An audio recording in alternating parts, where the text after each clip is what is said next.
بڑے اخلاق کا مالک کیا کرتا ہے؟ وہ درگزر کرتا ہے، وہ معاف کرتا ہے، وہ تجاہل عارفانہ، اس کو پتا ہے کہ حق میرے پاس ہے، اس کے باوجود وہ چھوڑ دیتا ہے۔ جو بندہ تجھ سے امید لگا کر، آس لگا کر آئے تو اس کی مدد کر۔ یہی ایک شریف النفس، کرم نواز، عقل مند انسان کی علامت ہے۔ ایک ایسے دروازے کے بارے میں جس کے بارے میں تمہارا یہ گمان تھا شدت مایوسی کی وجہ سے کہ اس کی چابی نہیں ہے، اللہ تعالیٰ وہ دروازے بھی کھول دے گا جس کی چابیاں اس کائنات میں موجود ہیں۔ کہ جو شخص اپنی حاجت، اپنی طلب اللہ کے دربار میں لے جانے کے بجائے اس کے پاس لے جاتا ہے جو غیر اللہ ہے، تو جس غیر اللہ کے پاس جاتا ہے وہ اس کی مدد کرنے سے عاجز ہے۔ صرف یہی نہیں بلکہ وہ اس کے لیے ذلت اور رسوائی کا باعث بنتا ہے۔ اللہ اکبر۔ الحمدللہ رب العالمین والصلاة والسلام علی النبی الامین، اما بعد۔ رب اشرح لی صدری ویسر لی امری واحلل عقدۃ من لسانی یفقہوا قولی، اللہم اہد قلبی وسدد لسانی واسلل سخیمۃ صدری۔ آج انشاءاللہ ہم امام ابن حبان البستی رحمہ اللہ، جو ایک بڑے شاعر، ادیب اور صاحب علم شخصیت تھی، ان کے جو خوبصورت اشعار جس میں حکمت اور جواہرات بھرپور ہیں، اس سے ہم فائدہ اٹھاتے ہوئے انشاءاللہ یہ نشست ہم کر رہے ہیں، جس میں پہلی نشست میں ہم نے ذکر کیا کہ اس دنیا کی حقیقت کیا ہے، شیخ نے اس چیز کا ذکر کیا۔ اسی طرح انہوں نے یہ بھی بتایا کہ آگے میں کچھ جواہرات نشر کرنے لگا ہوں تو اس کے اوپر غور و فکر کریں۔ تو آگے شیخ فرماتے ہیں، احسن الی الناس تستعبد قلوبهم فطالما استعبد الانسان احسان۔ لوگوں کے ساتھ احسان، نیکی کرو، تم ان کے دلوں کو غلام بنا لو گے، کیونکہ احسان نے اکثر انسان کو اپنا غلام بنا لیا ہے۔ اس کا مطلب کیا ہے؟ اس کا مطلب یہ ہے کہ آپ نے لوگوں کے ساتھ اچھا سلوک کرنا ہے، نیکی سے پیش آنا ہے۔ اگر آپ یہ کرو گے تو ان کے دلوں کو جیت لو گے اور ان کو اپنا غلام بنا لو گے۔ ادھر شیخ عبدالرزاق البدر رحمہ اللہ نے اپنی اس کتاب کی شرح میں، اس نونیہ کی شرح میں یہ کہا ہے کہ ادھر جو لفظ تستعبد قلوبہم استعمال کیا ہے، کہ یہ لفظ وہ کہتے ہیں کہ یہ غیر مناسب ہے، کیونکہ عبادت صرف اللہ تعالیٰ کے لیے لائق ہے، اور اس سے بہتر یہ تھا کہ تستمیل قلوبہم، یعنی ان کے دلوں کو اپنی طرف مائل کر لو گے۔ تو بعض شعراء یہ کہتے ہیں کہ ادھر جو تستعبد سے مراد مجازی ہے، یعنی اتنی حد تک انسان ان کے اوپر قابو پا لیتا ہے اور وہ ان کا احسان مند رہتا ہے۔ اس سے ہمیں پتہ چلتا ہے، اور یہ ہماری زندگانی کی بھی ایک حقیقت ہے، کہ جب انسان کے اوپر احسان کیا جاتا ہے وہ احسان تلے دب جاتا ہے، اور اگر اس کے اندر شر انگیزی اور فساد بھی ہو تو وہ اپنے محسن کے اوپر نہیں اس چیز کو پھیلاتا اور اس کے اوپر فتنے کا باعث نہیں بنتا۔ اچھا، ادھر ایک اور بات میں بتا دوں کہ انسان، ادھر انہوں نے یہ بھی کہا ہے کہ اگر آپ لوگوں کے اوپر احسان کرتے وہ آپ کے تابع دار ہو جائے گا، آپ کی بات سنے گا، یا کم از کم آپ اس کے شر سے محفوظ ہو جائیں گے۔ لیکن یہ بات، اس میں تین باتیں ہیں، تین یعنی نقاط ہیں۔ نمبر ایک، یہ اس انسان کی بات ہو رہی ہے جو، کیونکہ ایک انسان ہے جس کے ساتھ آپ اچھائی کرتے ہو، نیکی کرتے ہو، اچھا سلوک کرتے ہو، وہ اس چیز کا لحاظ رکھتا ہے، وہ اس چیز کی بنیاد پہ آپ سے درگزر کا معاملہ بھی کرتا ہے، اور کئی چیزوں میں وہ احتیاطی پہلو بھی غالب رکھتا ہے۔ لیکن دوسرے قسم کا جو انسان ہے، جس کو ہم کہتے ہیں ہماری اردو زبان میں، چاہے وہ کوئی گالی تو نہیں ہے، چاہے ہمارے معاشرے میں گالی سمجھی جاتی ہو، کچھ انسان ہوتے ہیں جو کمینگی کی انتہا پر پہنچے ہوتے ہیں، احسان فراموش ہوتے ہیں۔ آپ ان کے ساتھ جتنی بھی نیکی کریں، جتنی بھی اچھائی کریں، وہ آپ کے ساتھ بدل میں اچھائی نہیں کرتے، بلکہ وہ مزید کمینگی کا مظاہرہ کرتے ہیں۔ جیسے کہ شاعر کہتا ہے کہ اگر آپ ان اکرمت الکریم ملکتہ و ان اکرمت اللئیم، یعنی اگر آپ ایک اچھے انسان جو مکرم شخص ہے، جو باعزت شخص ہے، اس کی آپ تکریم کرتے تو وہ بھی آپ کی تکریم کرتا ہے، لیکن اگر آپ ایک کمینے شخص کی تکریم کریں گے وہ الٹا کمینگی کا مظاہرہ کرے گا۔ تو اس لیے انسان کے اندر اتنی یعنی عقل مندی اور اتنی بینائی ہونی چاہیے کہ وہ ما بین السطور، بٹوین دا لائنز، بندوں کو جانچ لے، پڑتال لے اور جان لے کہ یہ لوگ کیسے ہیں۔ تو اس لیے انسان کو چاہیے کہ اس چیز کا خیال رکھے۔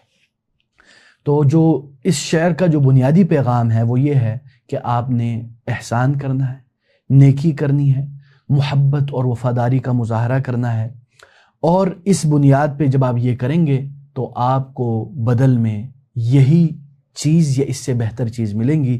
اور اس میں یہ بھی ایک انداز میں بتایا گیا ہے کہ اصل بادشاہت جو ہے نا وہ دل جیت لینے میں ہے، اصل طاقت اور دولت اس میں ہے۔ اصل طاقت اور دولت اس میں نہیں کہ بندہ پیسے والا ہے، پاور والا ہے، مشہور ہے، کرسی والا ہے، نہیں، یہ تو مادی چیزیں ہیں۔ اس لیے آپ دیکھتے ہیں کئی لوگ جن کو اللہ نے منصب اور عہدہ نوازا ہوا ہے، اگر وہ لوگوں کے ساتھ احسان کر کے، نیکی کر کے ان کا دل جیت لیتے ہیں تو بعد میں اس کے پاس اگر منصب نہ بھی ہونا، اس کو وہی عزت ملتی ہے جو جب وہ منصب پر تھے اس وقت جو ملتی تھی۔ اور جو شخص اپنے منصب اور اپنی دولت، اپنی شہرت کی وجہ سے لوگوں کو مجبور کرتا تھا اور ان لوگوں کو کے اوپر اپنی طاقت کے بل بوتے پر ان کے گھٹنے ٹکوا دیتا تھا، جیسے ہی وہ منصب سے عاری ہو جاتا ہے، جیسے ہی اس سے کرسی چھن جاتی ہے، لوگ اس کو گھاس تک نہیں ڈالتے۔ تو اس سے پتہ چلتا ہے کہ اصل دل جیت لینے کا ہنر کیا ہے۔ آگے ہم چلتے ہیں ایک حدیث کی طرف اسی معنی میں، وہ ہے تہادو تحابو، کہ ایک دوسرے کو ہدیہ دیو، اس سے کیا ہوتی ہے؟ محبت میں اضافہ ہوتا ہے۔ اس لیے اگر آپ کسی بندے کو جیتنا چاہتے ہیں، اس کا دل جیتنا چاہتے ہیں، اور اگر کسی بندے کے دل میں آپ کے بارے میں بدگمانی ہے، رنجش ہے، آپ اس کے ساتھ اچھا سلوک کریں، احسان کے ساتھ پیش آئیں، تو انشاءاللہ آپ اس کا دل جیت لیں گے اور وہ آپ کا تابع بن جائے گا اور تابع دار ہو جائے گا۔ اگلے شعر میں شیخ کہتے ہیں یا خادم الجسم کم تشقى بخدمته اتطلب الربح فيما فيه خسران۔ یہ دو اشعار پہلے بھی ہو چکے ہیں، ہم دوبارہ اس لیے کر رہے ہیں تاکہ آپ کو یاد دہانی اور اس کا ہمارے اس مضمون کے ساتھ تعلق بھی ہے، اس لیے کہ اے جسم کے خادم، یا خادم الجسم، اے جسم کے خادم، کم تشقى بخدمته، تو کب تک اس کی خدمت میں مشقت اٹھاتا رہے گا؟ آئے ہے اتطلب الربح فیما فیہ خسران، یعنی کیا تو اس چیز میں نفع تلاش کرتا ہے جس میں حقیقتاً خسارہ ہے؟ اللہ اکبر۔ یعنی وہ یہ کہنا چاہ رہے اے وہ شخص جو اپنی ساری زندگی اس جسم کو خوش کرنے میں لگا ہوا ہے، اس کی خواہشات کو پوری کرنے میں لگا ہوا ہے، اس کی آرام و آسائش اور لگژریس لائف سٹائل کی طلب میں لگا ہوا ہے، تم اس جسمانی، اس مادہ، اس باڈی کی خدمت میں کتنی شقاوت، کتنی تھکاوٹ، کتنی تکلیفیں اٹھاتے ہو، حالانکہ یہ جسم آخر میں کیا ہوگا؟ ختم ہو جائے گا، فانی ہے، یہ جسم آخر میں ختم ہو جائے گا۔ اتطلب الربح فیما فیہ خسران، کیا تم اس چیز میں منفعت، فائدہ چاہتے ہو جو در حقیقت خسارہ ہے؟ یعنی اس باڈی کی خدمت کر رہے ہو اس امید سے کہ تمہیں اس سے فائدہ ہوگا، اس سے کوئی فائدہ نہیں ہوگا، یہ تو فانی ہے، یہ ختم ہو جائے گی۔ یعنی وہ در حقیقت ایک انداز میں آپ کو یہ سمجھانا چاہ رہے ہیں کہ یہ جو دنیاوی لذتیں ہیں، یہ جو ظاہری جسمانی پوجا پاٹ ہے، یہ اصل کامیابی نہیں ہے۔ اصل چیز، اصل جو کامیابی اور اصل حقیقت اور اصل جو نفع بخش چیز ہے وہ کیا ہے؟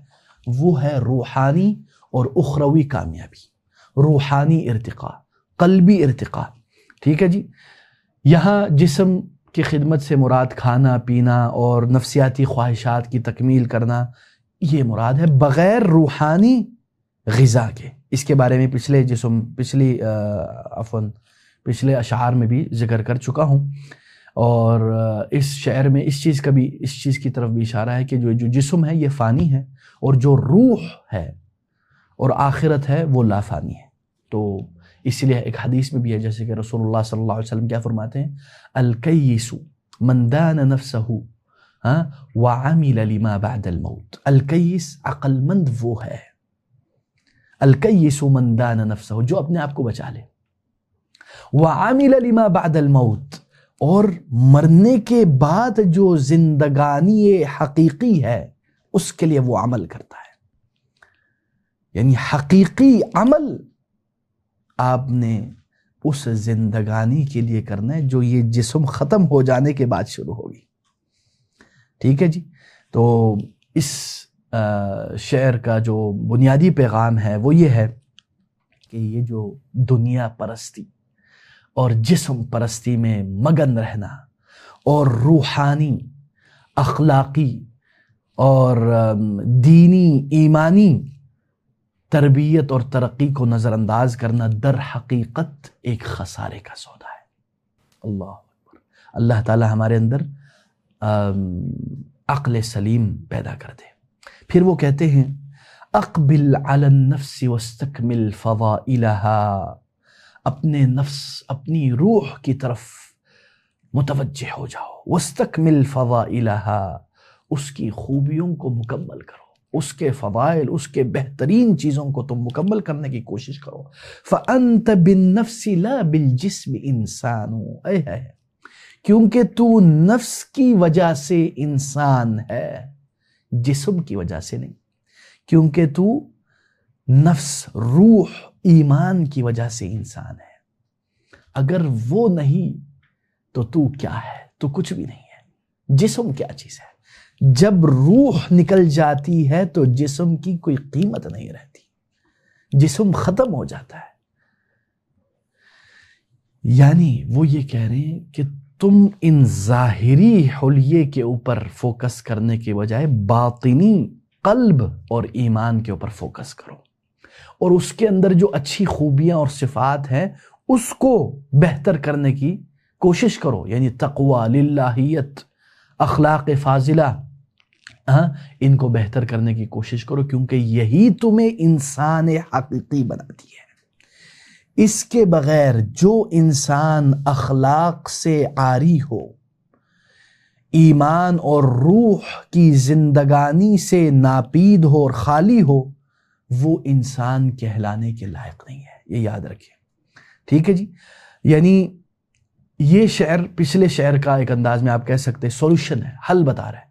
پچھلے شعر میں یہ بتایا گیا کہ تم جسم کی خدمت کرتے ہو، یہ جس کو ہم لوگ بولتے ہیں نا پرابلم سٹیٹمنٹ، پرابلم یہ ہے، مسئلہ یہ ہے، اب اس کا حل کیا ہے بھائی جان؟ وہ یہ حل بتا رہے ہیں آپ کو۔ وہ بتا رہے کہ جسم، پہلے میں بتایا گیا کہ جسم کی خدمت نہ کرو، اور صرف جسم کی خدمت کرنا معیوب چیز ہے، غیر عقل مندانہ حرکت ہے، اور تو پھر اس کا سولوشن کیا ہے؟ وہ بولتے تم صرف جسم پہ فوکس نہ کرو بلکہ روح اصل ہے، روح کے اوپر فوکس کرو۔ ٹھیک ہے جی، جیسے کہ رسول اللہ صلی اللہ علیہ وسلم کی ایک معروف حدیث ہے، پچھلی نشست میں گزر چکا ہے، کہ اللہ تعالیٰ تمہارے جسموں کو نہیں دیکھتا، تمہاری ظاہری شکل و صورت کو نہیں دیکھتا، لیکن اللہ تعالیٰ کہاں دیکھتا ہے؟ آپ کے دلوں کو۔ جدھر اللہ کی نظر پڑتی ہے اس کو پاک رکھیں، اس کو گناہوں کی دلدل میں اور گندگی اور غلاظت اور نجاست میں نہ رکھیں، کیونکہ جس جگہ نظر خداوندی پڑنی ہے اگر وہ گندی ہو تو اللہ کی نظر ادھر سے ہٹ جاتی ہے، اللہ کی نظر کرم اس پر نہیں پڑتی۔ اللہ تعالی ہمارے دلوں کو پاک کرے نجاستوں سے، غلاظتوں سے، گندگی سے، حسد کے، بغض کے، عداوت، غیبت، نمیمت، چغل خوری، کینہ، کپٹ، دل کی بیماریاں، مفسدات القلوب، اس پر بڑی اچھی کتاب ہے، ضرور پڑھنی چاہیے اس عنوان سے۔ یعنی اس شعر کا اور پچھلے شعر کا جو بنیادی پیغام وہ یہ ہے کہ انسان کو چاہیے کہ وہ اپنی زندگانی کا مقصد جسمانی پوجا پاٹ نہیں بلکہ روحانی، قلبی، ایمانی ارتقاء پر مرکوز رکھے۔ اور اسی طرح اس میں یہ بھی بتایا گیا ہے کہ یہی چیز انسان کو حقیقی معنی میں انسان بناتی ہے۔ وہ انسان ہی کیا جو اخلاق سے عاری ہو، جس کے بارے میں آپ کو ابھی بتا چکا ہوں۔ آگے وہ کہتے ہیں، اب وہ آگے آپ کو مزید ماشاءاللہ بڑی خوبصورت حکمت اور دانائی کی باتیں بتا رہے ہیں۔ بولتے ہیں وَإِنْ أَسَاءَ مُسِيءٌ فَلْيَكُنْ لَكَ فِي وَإِنْ أَسَاءَ مُسِيءٌ فَلْيَكُنْ لَكَ فِي عُرُوضِ زَلَّتِهِ صَفْحٌ وَغُفْرَانٌ۔ اور اگر کوئی برائی کرنے والا تمہارے ساتھ برائی کرے تو میں کیا کروں؟ یعنی اب وہ آپ کو بتا رہا ہے کہ کیسے لوگوں کے ساتھ تعامل کیسے کرنا ہے۔ وَإِنْ أَسَاءَ لَكَ مُسِيءٌ فَلْيَكُنْ لَكَ فِي وَإِنْ أَسَاءَ مُسِيءٌ فَلْيَكُنْ لَكَ فِي۔ اگر کوئی برائی کرنے والا تمہارے ساتھ برائی کرے پھر میں کیا کروں؟ تو عروض لَكَ فِي عُرُوضِ زَلَّتِهِ صَفْحٌ وَغُفْرَانٌ، تو جب اس کی غلطی تمہارے سامنے آ جائے تو کیا کریں آپ تجاہل عارفانہ نظر انداز کریں، درگزر کریں، معاف کریں۔ اللہ، صفح و غفران، یہ دو معنی لفظ کیا بیان کیا انہوں نے۔ اس سے کیا مراد ہے؟ وہ یہ کہنا چاہ رہے ہیں کہ اگر کوئی بندہ آپ کے ساتھ برا سلوک کرے تو آپ کیا کریں؟ آپ اس کے ساتھ بھی برا سلوک کریں؟ نہیں، آپ اجتناب کریں۔ بہتر یہی ہے، ھذا افضل وھذا مقام الاحسان، ٹھیک ہے نا؟ مسیء کا مطلب ہے وہ شخص جو برائی کرتا ہے، یا برائی آپ کے ساتھ برے انداز سے سلوک کرتا ہے۔ عروض زلتہ، یعنی سامنے آنا، اس کی برائی آپ کے سامنے آ گئی، یعنی اس کی غلطی، اس نے جب غلطی کر لی تو آپ کیا کریں؟ صفح و غفران، یہ دو معانی ہیں، یعنی آپ کہہ سکتے ہیں ان کے معانی سملر ہے، لیکن دونوں میں ایک باریک فرق ہے۔ صفح بولتے ہیں درگزر کرنا، یعنی دل سے کدورت نکال دینا، اور غفران کا کیا مطلب ہے؟ غفران کا مطلب ہے معاف کر دینا۔ اللہ کیا غفور الرحیم، یعنی ادھر اللہ کیا فرما رہے شاعر، کہہ رہے غفران ہو تو تم معاف کر دو، یعنی آپ غلطی کا مواخذہ نہ کریں، دل میں نہ رکھیں۔ اب جب یہ دونوں معانی مل جاتے ہیں تو یہ در حقیقت آپ کو کمال درجے پر لے جانے کی بات کرتے ہیں کہ آپ صرف دل سے اس بات کو نہ کریں بلکہ آپ اس کو معاف بھی کریں، درگزر بھی کریں، اور دل میں قدورت بھی نہ رکھیں۔ یہ بہت ہی اعلیٰ معانی ہے، اللہ تعالی ہمارے اندر یہ چیز پیدا کر دے، ٹھیک ہے جی؟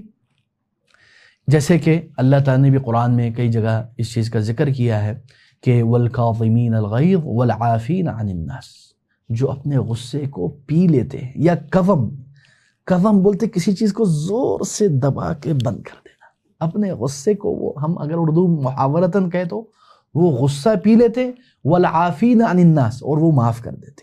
اللہ اکبر۔ اسی طرح اللہ تعالیٰ نے قرآن میں ایک اور جگہ کیا فرمایا؟ خُذِ الْعَفْوَ وَأْمُرْ بِالْمَعْرُوفِ، کہ عفو درگزر سے کام لیو اور عفو درگزر کو اختیار کرو۔ تو اس سے ہمیں پتہ چلتا ہے کہ بلند اخلاق کا مالک وہ شخص نہیں جو چھوٹی چھوٹی باتوں پر آستین چڑھا لے اور لڑائی کے لیے تیار ہو جائے، گالم گلوچ دے، زبان درازی کرے اور سوقیانہ فحش گوئی کرے۔ یہ بد اخلاقی کی انتہا ہے۔ بڑے اخلاق کا مالک کیا کرتا ہے؟ وہ درگزر کرتا ہے، وہ معاف کرتا ہے، وہ تجاہل عارفانہ، اس کو پتہ ہے کہ حق میرے پاس ہے، اس کے باوجود وہ چھوڑ دیتا ہے۔ اس لیے رسول اللہ صلی اللہ علیہ وسلم نے کیا فرمایا کہ جو بندہ حق پر ہونے کے باوجود لڑائی جھگڑے سے گریز کرتا ہے اور اپنا حق بھی چھوڑ دیتا ہے، میں اس کو جنت کے وسط میں ببیت فی ربض الجنہ انا ضامن لمن ترک المراء، عفواً یہ ایک اور روایت ہے، عفواً یہ الگ معنی ہے۔ المہم وہ جو میں آپ کو بتا رہا تھا وہ معنی اس میں بھی روایت ہے کہ اللہ تعالیٰ کے نبی نے اس بندے کے لیے بھی جنت میں گھر کی خوشخبری سنائی ہے جو حق پر ہونے کے باوجود لڑائی جھگڑے سے گریز کرتا ہے۔ اور اسی طرح اس شعر سے ہمیں یہ بھی پتہ چلا کہ انتقام لینے کی یہ جو آگ ہمارے اندر جلتی ہے جب کوئی ہمارے ساتھ بدسلوکی، بد اخلاقی یا ظلم یا زیادتی یا کچھ بھی کہہ لے، ہمارے ساتھ برائی کرتا ہے، ہمارے ساتھ زیادتی کرتا ہے، تو ہمارے اندر یہ جو انتقام کی آگ ہے نا، اس میں جو انتقام کے آگ میں ہوتا ہے وہ خود جل رہا ہوتا ہے زیادہ بنسبت اس کا جس سے آپ انتقام لینے کا ارادہ رکھتے ہو۔ اس لیے واللہ العظیم اخوان، اگر بندہ معاف کر دے، درگزر کر لے دل سے، سب سے پہلے وہ اپنے آپ کو آزاد کرتا ہے، یہ میں آپ کو بتا دوں، کیونکہ بندہ جس سے انتقام لینے کا ارادہ رکھتا ہے وہ اس کا غلام بن جاتا ہے۔ یہ آپ کہیں گے کیسی بات کر رہے ہو؟ یہ ایسے کہ وہ ہر وقت اسی ٹوہ میں لگا رہتا ہے، اس کی زندگانی کا مقصد ہی یہ بن جاتا ہے کہ میں نے اس بندے کو ٹارگٹ کرنا ہے، اس کو نیست و نابود کرنا ہے، اس کو برباد کرنا ہے۔ اللہ تعالیٰ ہمیں معاف کرے اور ہمیں بلند اخلاق سے نوازے۔ پھر وہ آگے کیا کہتے ہیں؟ وَكُنْ عَلَى الدَّهْرِ مِعْوَانًا لِذِي أَمَلٍ يَرْجُو نَدَاكَ فَإِنَّ الْحُرَّ مِعْوَانُ۔ اللہ وَكُنْ عَلَى الدَّهْرِ مِعْوَانًا لِذِي أَمَلٍ، ہر اس شخص کے لیے جو تم سے امید لگائے بیٹھا ہے، جو تیرے در پر امید لگا کے آتا ہے،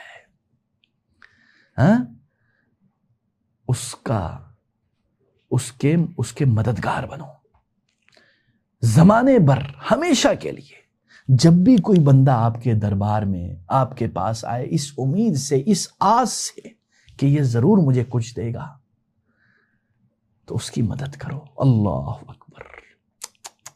یرجو ندا کا، وہ تم سے کس چیز کی توقع رکھتا ہے؟ سخاوت کی، وہ تمہاری نیکی کا امیدوار ہے۔ فَإِنَّ الْحُرَّ مِعْوَانُ، کیونکہ آزاد اور شریف النفس انسان معوان ہمیشہ مددگار ہوتا ہے۔ اللہ اکبر۔ یعنی وہ یہ کہہ رہے ہیں، اے انسان، تو ہمیشہ اس چیز کو اپنے پلو سے باندھ کے رکھ کہ ہمیشہ، ہر وقت، ہر پہر، ہر لمحے جو بندہ تجھ سے امید لگا کر، آس لگا کر آئے تو اس کی مدد کر۔ یہی ایک شریف النفس، کرم نواز، عقل مند انسان کی علامت ہے۔ اللہ اکبر۔ معوان جو ہے نا، یہ مبالغے کا صیغہ ہے۔ عون، مدد، بہت زیادہ مدد کرنے والا، یعنی ایک بار مدد نہیں بلکہ ہمیشہ۔ مثال کے طور پر ایک طالب علم ہے، مسکین ہے، فقیر ہے، بیچارہ کسی حاجت سے مجبور ہو گیا، اور آپ ایک استاد ہیں، وہ آپ کے پاس آتا ہے اور آپ کو بولتا ہے، استاد جی میرے یہ مسائل ہیں، مجھے آپ سے تھوڑی سی تعاون چاہیے تھی، ہر مہینے مجھے اس طرح کچھ آپ کر دیتے، یا آپ ایک بار مجھے اتنا سا دے دیں، آپ دے دیں ان کو۔ پھر وہ دوبارہ آئے، آپ یہ نہ کہیں یار پہلے میں نے تجھے دیا تھا، تو پھر منہ اٹھا کے آ گیا، نہیں، آپ اس کو اور دیں۔ اس چیز کا احساس ہی نہ دلائیں کہ آپ کو برا لگا، بلکہ آپ کو برا بھی نہیں لگنا چاہیے، آپ کو خوشی ہونی چاہیے کہ یا اللہ تیرا لاکھ لاکھ شکر ہے، تو نے مجھے اس قابل بنایا کہ میں کسی طالب علم، کسی انسان کی میں مدد کر پاؤں، اور یہ جو میں مدد کر رہا ہوں، یہ جو میں مال دے رہا ہوں، یہ بھی میرا مال نہیں، ہذا مال اللہ، یہ اللہ کا مال ہے، اللہ نے مجھ فقیر کو دیا، تو اللہ نے مجھے سبب بنایا، مجھے وجہ بنائی کہ میں کسی کی مدد کروں. اور یہ یاد رکھیں، ما نقص مال من صدقہ، خدا کی قسم، اللہ کی قسم، ورب کعبہ کی قسم، کہ صدقہ دینے سے مال میں ذرہ برابر بھی کمی بیشی نہیں ہوتی، بلکہ واللہ زیادہ اللہ تعالیٰ آپ کے لیے یہ ریئل انویسٹمنٹ، حقیقی بزنس تو یہ ہے کہ آپ آخرت کے لیے لوگوں کو دیں اور دنیا میں ان سے کوئی آس، کوئی امید نہ لگائیں. ذی عمل، اس سے کیا مراد ہے؟ یعنی وہ شخص جو آپ سے امید لگا کے آیا، یعنی حاجت مند سائل کسی مقصد سے آیا لیکن آپ سے امید لگا کے آیا. ندا کا یعنی سخاوت. ٹھیک ہے، میں آپ کو ایک اور قصہ بتاتا ہوں. ہمارے پیارے حبیب ہیں سید عبداللہ طارق بھائی، انہوں نے ایک قصہ بتایا ایک شیخ کا، بڑے عالم دین ہیں. وہ کہتے ہیں کہ وہ ایک دفعہ، بولتے طالب علمی کا زمانہ تھا، تو ہم شیخ کے ساتھ گئے ایک ہوٹل. تو جو ہوٹلوں پہ ایک بندہ بیٹھا ہوتا ہے نا لباس پہن کے، ویٹر کہہ لئے، جو دروازہ کھولتا ہے، وہ آیا اور اس نے شیخ کے لیے دروازہ کھولا. تو عبداللہ بھائی کہتے ہیں ہم نے دیکھا تو ہم پریشان رہ گئے کہ شیخ نے، یعنی حالانکہ شیخ نے اپنے جیب سے 500 روپے نکال کے اس بندے کو دیے. تو عبداللہ بھائی کہتے ہیں کہ میں تھوڑا وہ ہو گیا، ہم نے شیخ صاحب سے، استاد جی سے پوچھا، استاد جی آپ نے کیا کیا؟ بولتے بیٹا وہ ادھر آیا ہمارے پاس اس امید سے، چاہے اس نے کہا تو نہیں کہ یار یہ کچھ دے دے گا، یہ جو شیخ ہے، بزرگ ہے، ہمیں کچھ دے دیں گے. تو میں نے صرف اسے دیا نہیں، بلکہ میں نے اس کی امید سے بھی زیادہ دیا. کیوں؟ الجزاء من جنس العمل، جیسا کرو گے ویسا پاؤ گے. بولتے کہ ہم اللہ کے دربار میں جاتے ہیں، اللہ تعالیٰ ہم نے جو امید لگائی ہوئی، اللہ تعالیٰ کئی بار ہمیں اس سے زیادہ دیتے ہیں. اللہ اکبر. تو ہمیں کتنی خوشی ہوتی ہے. تو ہمیں بھی چاہیے کہ ہم لوگوں کے ساتھ اس طرح تعامل کریں، اس امید سے کہ کل کو اللہ تعالیٰ ہمارے ساتھ اس سے اچھا تعامل کرے. اللہ اکبر. تو انسان کو اس طرح ہونا چاہیے، اور اللہ تعالیٰ ہمارے اندر یہ اخلاق پیدا کر دے. اور یہ واللہ روحانی کمال اور شخصیتی ترقی کی انتہا ہے. آگے ہم چلتے ہیں. یعنی ان اشعار میں ایک آپ کہہ سکتے ہیں how to deal with people, یعنی لوگوں کے ساتھ میں کیسے تعامل کروں. ٹھیک ہے نا. اس کے بعد شاعر کہتے ہیں وَاشْدُدْ يَدَيْكَ بِحَبْلِ اللَّهِ مُعْتَصِمًا فَإِنَّهُ الرُّكْنُ إِنْ خَانَتْكَ أَرْكَانُ. اللہ اکبر. اور اللہ کی رسی کو مضبوطی سے تھام لو، اس کے ساتھ چمٹے رہو. اللہ اکبر. کیونکہ وہی، صرف وہی ہے تمہارا سہارا. ان خانت کا ارکان، جب تمہارے باقی سارے سہارے تمہارے ساتھ خیانت کرے، دھوکہ کرے. اللہ اکبر. کیا خوبصورت شعر ہے. یعنی وہ یہ کہہ رہے ہیں کہ تمہاری ساری آس، تمہاری ساری امیدیں، اور یہ ساری کس کے ساتھ ہونی چاہیے؟ اللہ کے ساتھ. اور اللہ کی رسی کو مضبوطی سے تھام، یعنی اللہ کے کتاب اور اس کی ذات کو تم مضبوطی سے تھامو اور اس کے ساتھ چمٹے رہو معتصماً، اور اسی کے اوپر بھروسہ اور اعتماد کرو. فَإِنَّهُ الرُّكْنُ، یہ وہی رکن ہے. رکن سے مراد ہوتا ہے یعنی جیسے ہم کہتے ہیں نا بنیاد، یا ہم کہہ لیں سہارا. ٹھیک ہے. ان خانت کا ارکان، جب تمہارے باقی وہ لوگ جن پر تم امید اور آس لگائے اور جن کے اوپر تم سہارا ٹیک لگاتے ہو، جن کے اوپر تم ریلائے کرتے ہو، وہ تمہیں دھوکہ دے دے. اللہ اکبر. یعنی وہ یہ کہہ رہے ہیں کہ تمہارا واحد اور مضبوط سہارا، تمہاری امید، حقیقی امید کا حقدار اور مستحق صرف اللہ کی ذات ہے، اور کوئی نہیں ہے جس کے اوپر تم پورا کا پورا اعتماد اور بھروسہ اور اس کو اپنا بنیادی سہارا بناؤ. وہ صرف اللہ تعالیٰ ہے. اس کے علاوہ ساری چیزیں دھوکہ دیتی. مال، اولاد، رشتہ دار، طاقت، عہدہ، شہرت، یہ سب کے سب کسی نہ کسی وقت انسان کو دھوکہ دے سکتے ہیں، بلکہ اکثر دھوکہ دیتے ہیں. ٹھیک ہے، اس لیے انسان کو کیا کرنا چاہیے؟ وَاعْتَصِمُوا بِحَبْلِ اللَّهِ جَمِيعًا، یہ لفظ قرآن میں بھی استعمال ہوا ہے، اعتصام، یعنی اللہ تعالیٰ کی رسی کو سب مضبوطی سے تھام لو اور اس کو اس کے ساتھ چمٹ جاؤ. اللہ اکبر. ہاں، تو ادھر شاعر نے بھی اسی تعبیر کو استعمال کیا. ٹھیک ہے، اور اسی طرح رکن کے متعلق میں نے آپ کو بتایا، ستون، پلر جیسے کہتے ہیں. اور اسی طرح یعنی یہ شعر جو ہے نا ایک انداز میں آپ کو یہ بتلا رہا ہے کہ یہ جتنے بھی جو پچھلے لوگوں کے ساتھ تعامل میں جو باتیں ہوئی ہیں اس کی بنیاد یہ چیزیں ہونی چاہیے. اور اسی طرح یہ بتایا جا رہا ہے، اس شعر کا بھی ایک انداز میں بنیادی پیغام یہ ہے کہ دنیا کے جتنے بھی ظاہری سہاروں پر بھروسہ عارضی ہے اور غیر یقینی ہے، اور اصل اور دائمی سہارا اور امید جو ہے وہ صرف اور صرف اللہ تعالیٰ کی ذات ہے اور اس کا دین ہے. لہٰذا انسان کو چاہیے کہ وہ ہر حال میں، ہر چیز میں، ہر وقت، ہر لمحہ اس رسی کو مضبوطی سے تھامے رکھے اور اس سے چمٹ جائے، اس کے ساتھ لگ جائے اور اس کو چھوڑے نہ.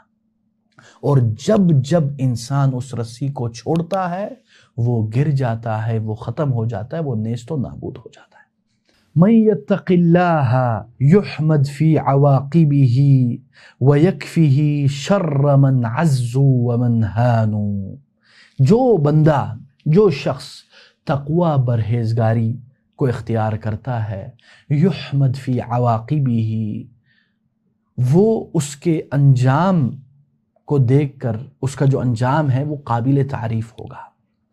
وَيَكْفِهِ شَرَّ مَنْ عَزُّ وَمَنْ هَانُوا، اور اللہ اسے ان لوگوں کے شر سے بچا لیتا ہے جو عزت والے ہوں یا ذلت والے ہوں، یعنی جو طاقتور ہو یا کمزور ہو، اللہ تعالیٰ ان کے شر سے بچا لیتا ہے. کون؟ جو شخص اللہ کی تقوی اور پرہیزگاری کو اختیار کرتا ہے اور اللہ سے ڈرتا ہے، اللہ سے محبت کرتا ہے، اللہ سے امید لگاتا ہے، اللہ کو سہارا بناتا ہے، تو اس کا جو نتیجہ ہے وہ قابل ستائش ہوتا ہے اور قابل تعریف ہوتا ہے، یعنی اچھا ہوتا ہے.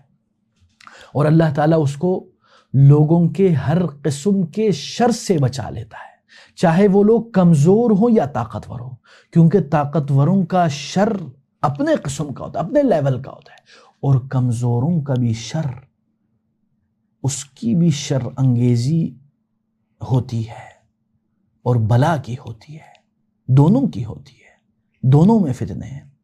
تو اللہ تعالیٰ ان دونوں صفات کے حامل اشخاص اور ان کے شر سے اللہ تعالیٰ اس بندے کو بچا لیتا ہے جو تقوی پرہیزگاری اختیار کرتا ہے. تقوی کا نارملی ہمارے ہاں معنی کیا جاتا ہے اللہ سے ڈرنا، لیکن یہ میں سمجھتا ہوں ناقص ترجمہ ہے، کیونکہ زبان اس طرح اس معانی کو کور نہیں کر سکتی جس طرح عربیت میں تقوی کا معنی ہے. ٹھیک ہے جی. اور یتق اللہ، تقوی سے مراد یہ ہے کہ اس کے اندر کمال کی محبت بھی ہے. کمال کی جب محبت ہوتی ہے تو اس ذات سے جس سے انسان کمال کی محبت کرتا ہے، اس ذات کی ناراضگی سے وہ کمال کے درجے پر ڈرتا ہے کہ کہیں میرا رب ناراض نہ ہو جائے، اور اسی سے پھر وہ امید لگائے بیٹھتا ہے، اور اس بنیاد پر وہ اللہ کے احکامات بجا لاتا ہے، اللہ کے فرمان برداری کرتا ہے، مطیع بن جاتا ہے، پھر جا کے وہ متقی شخص بنتا ہے. اللہ اکبر.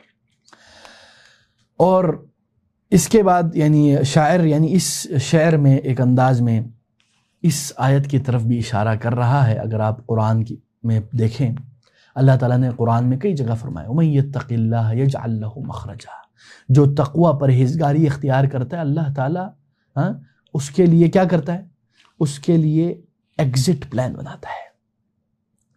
ایمرجنسی ایگزٹ کے دروازے کھول دیتا ہے، اللہ تعالیٰ اس کے لیے بند دروازے کھول دیتا ہے، ٹھیک ہے نا. اور وَيَرْزُقْهُ مِنْ حَيْثُ لَا يَحْتَسِبُ، اور جدھر سے اس کا وہم و گمان بھی نہیں ہے ادھر سے اس کو رزق دیتا ہے. اللہ اکبر. اسی لیے ایک شاعر کیا کہتے ہیں، کہتے ہیں کہ کہتا ہے سَيَفْتَحِ اللَّهُ بَابًا كُنْتَ تَحْسَبُهُ مِنْ شِدَّةِ الْيَأْسِ لَمْ يُخْلَقْ بِمِفْتَاحٍ. سَيَفْتَحِ اللَّهُ بَابًا، اللہ تعالیٰ تمہارے لیے وہ دروازہ کھول دے گا. كُنْتَ تَحْسَبُهُ، تمہارا گمان تھا اس دروازے کے مطابق، مِنْ شِدَّةِ الْيَأْسِ، نا امیدی اور مایوسی کی وجہ سے تمہارا یہ گمان تھا اس دروازے کے متعلق کہ اس کی وہ موجود ہی نہیں، اس کی چابی ہی نہیں ہے. سَيَفْتَحِ اللَّهُ بَابًا كُنْتَ تَحْسَبُهُ مِنْ شِدَّةِ الْيَأْسِ لَمْ يُخْلَقْ بِمِفْتَاحٍ. ایک ایسے دروازے کے بارے میں جس کے بارے میں تمہارا یہ گمان تھا شدت مایوسی کی وجہ سے کہ اس کی چابی نہیں ہے، اللہ تعالیٰ وہ دروازے بھی کھول دے گا جس کی چابیاں اس کائنات میں موجود نہیں. اللہ اکبر. تو اللہ تعالیٰ اپنے بندوں کے لیے خاص نوازشات کرتا ہے. اللہ اکبر. ٹھیک ہے جی. اور یہ شعر آپ ایک انداز میں کہہ سکتے ہیں ثمرہ، نتیجہ، رزلٹ، کانسیکوینسز، فائدہ، بینیفٹس آف تقوی. یعنی ابھی پچھلے اشعار میں آپ کو بتایا جا رہا تھا کہ اللہ کی رسی کو مضبوطی سے تھامو، لوگوں سے امیدیں نہ لگاؤ، اپنی ظاہری جسم کی پوجا پاٹ نہ کرو بلکہ اپنی قلبی ایمان پر فوکس رکھو. اس کا نتیجہ کیا ہے، اس کا ثواب، اس کا پھل کیا ہے؟ یہ ہے کہ اگر جو بندہ تقوی اختیار کرتا ہے تو اس کا انجام اچھا ہوتا ہے اور اللہ تعالیٰ اس کو ہر شر سے محفوظ کر دیتا ہے. ٹھیک ہے جی. تو اللہ تعالیٰ ہمیں تقوی پرہیزگار بندہ بنائے، متقی پرہیزگار بندہ بنائے. اور اسی طرح جب آپ یہ کریں گے، اور یہی حقیقی عزت اور کامیابی کی راز ہے، یہ میں آپ کو بتا دوں. آگے شاعر کہتے ہیں من استعان بغیر اللہ فی طلب، من استعان بغیر اللہ فی طلب فإن ناصرہ عجز وخذلان. اللہ اکبر. وہ کہہ رہے ہیں جو شخص اللہ کے سوا کسی اور سے مدد طلب کرتا ہے کسی بھی معاملے میں، من استعان بغیر اللہ فی طلب فإن ناصرہ، تو یقین جان لو کہ جو شخص اس کا مددگار ہے وہ کیا ہے، وہ در حقیقت عجز و خذلان، وہ در حقیقت عاجز ہے، بے بس ہے، بے بسی ہے، بے بسی دے گا، و خذلان، اور رسوائی دے گا. یعنی اس میں یہ کہا جا رہا ہے کہ جو شخص اپنی حاجت، اپنی طلب اللہ کے دربار میں لے جانے کے بجائے اس کے پاس لے جاتا ہے جو غیر اللہ ہے، تو جس غیر اللہ کے پاس جاتا ہے وہ اس کی مدد کرنے سے عاجز ہے. صرف یہی نہیں بلکہ وہ اس کے لیے ذلت اور رسوائی کا باعث اور مدد وجہ بنتا ہے، باعث بنتا ہے. اللہ اکبر. یعنی اللہ پر بھروسہ کرنے والا در حقیقت وہ کامیابی کا باعث بنتا ہے، اور جو غیر اللہ کے اوپر بھروسہ کرتا ہے اس کا انجام محرومی اور وہ یعنی ذلت و خواری سے بھرپور ہوتی ہے. ایک انداز میں اس شعر میں ہمیں یہ بتایا جا رہا ہے کہ انسان اگر اللہ کے علاوہ کسی اور سے امید اور تعلق رکھے گا تو وہ مایوس ہوگا، وہ محروم ہوگا.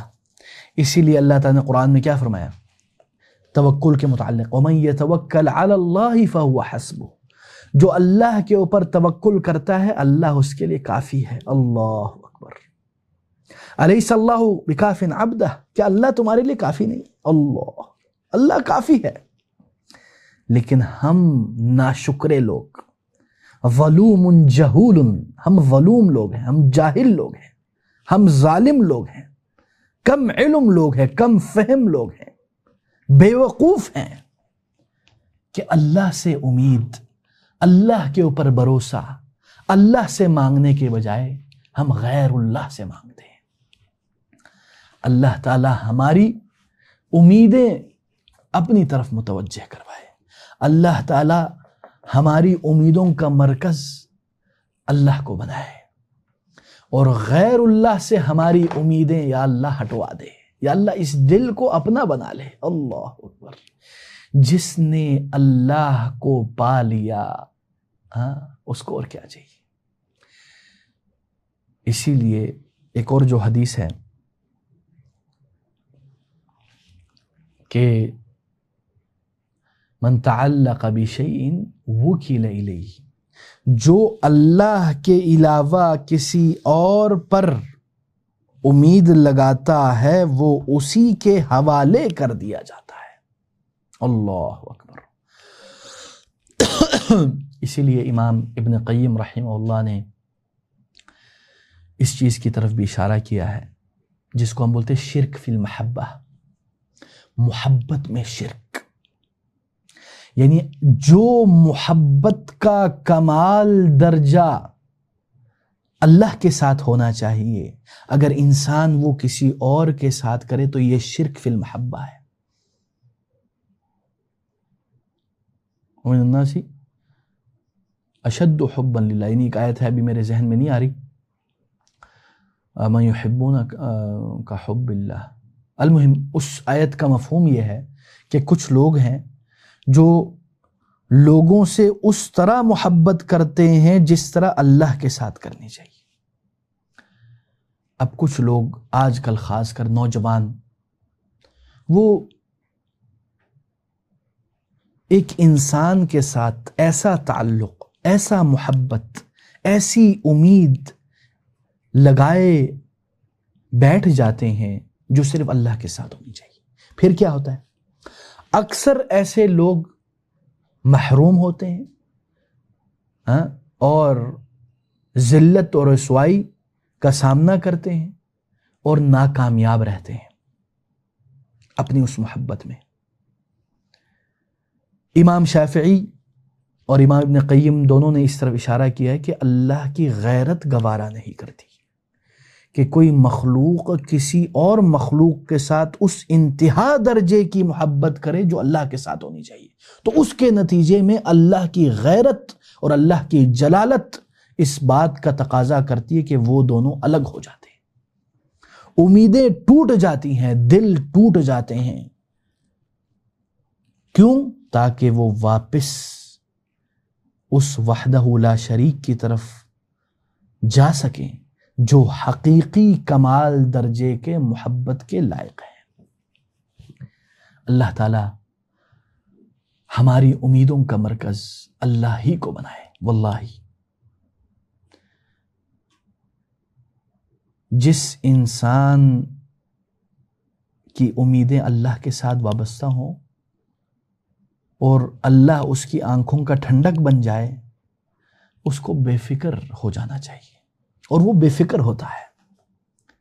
اللہ اکبر۔ اللہ تعالی ہمیں اس چیز کی فقاہت اور فہم سے نوازے۔ آگے شاعر کہتے ہیں من کان للخیر مناعا فلیس له علی الحقیقت اخوان واخدان۔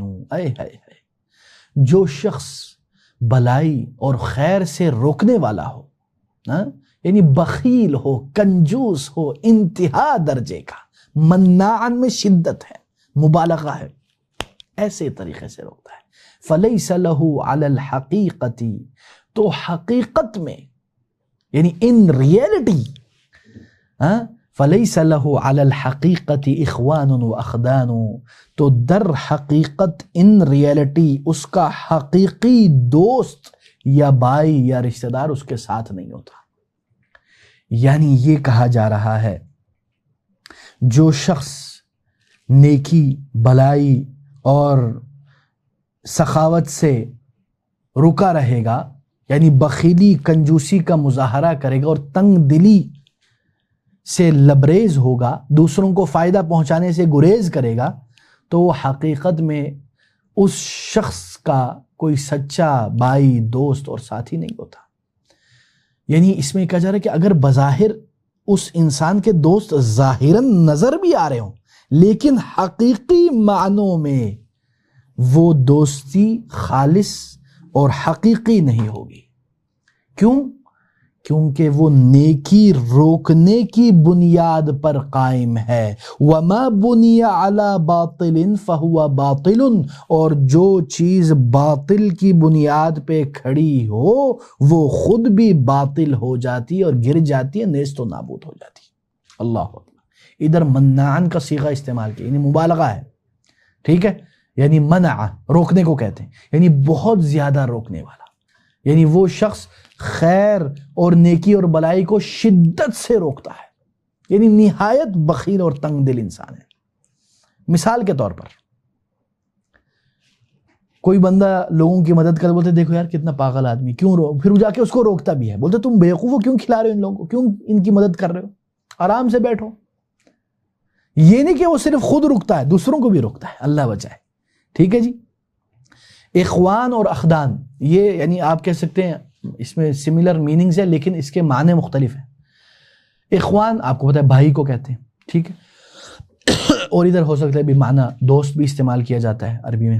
اخدان، یہ خد، اخدان کا مطلب ہوتا ہے یہ ایک انداز میں قریبی، بیسٹ فرینڈ، دوست، یار، ٹھیک ہے، یعنی اس میں یہ بتایا جا رہا ہے کہ کسی بھی قسم کا دوست اور بھائی چارگی نہیں ہوگی اس بندے کے ساتھ جو شدت سے بلائی اور نیکی کو روکتا ہے۔ علی الحقیقہ کا جو ہے نا انہوں نے اضافہ کیا ہے، یہ بہت اہم اضافہ ہے اور قید ہے، یعنی اس میں یہ کہا جا رہا ہے کہ ظاہراً کبھی کبھی بخیل انسان کے بھی ارد گرد لوگ ہوتے ہیں، کنجوس آدمی کے، لیکن وہ حقیقی اور سچے مخلص دوست اور بھائی نہیں ہوتے، وہ بس ظاہری دوستانہ تعلقات رکھتے ہیں۔ اللہ تعالی ہمیں بتائے، یعنی یہ اس شعر میں ایک انداز میں وہ اس شعر کی طرف بھی اشارہ ہے، یعنی جو احسن الی الناس تستعبد قلوبہم، کہ لوگوں کے ساتھ نیکی کرو تم ان کا دل جیت لوگے، تو یہ اسی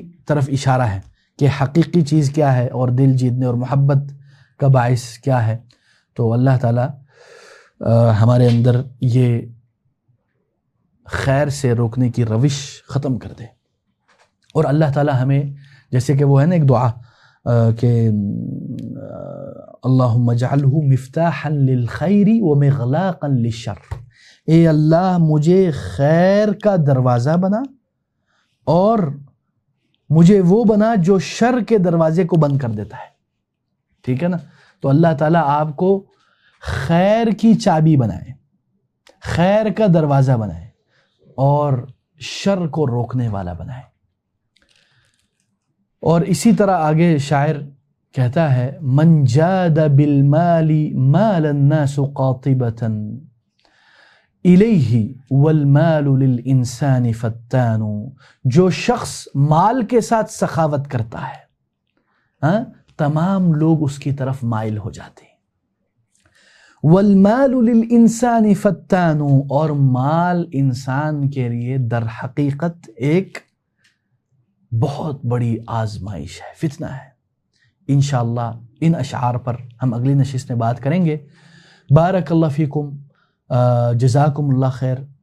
امید ہے کہ ہم لوگوں نے جو باتیں کی ہیں اس کے اوپر ہم غور و فکر کریں گے، اس کو ہم عملی جامہ پہنانے کی کوشش کریں گے اور اپنی فکر کو درست کریں گے اور اپنے اخلاق کو اعلیٰ مقامات تک پہنچائیں گے۔ سبحانک اللہم بحمدک، اشہد ان لا الہ الا انت، استغفرک واتوب الیک، والسلام علیکم ورحمۃ اللہ وبرکاتہ۔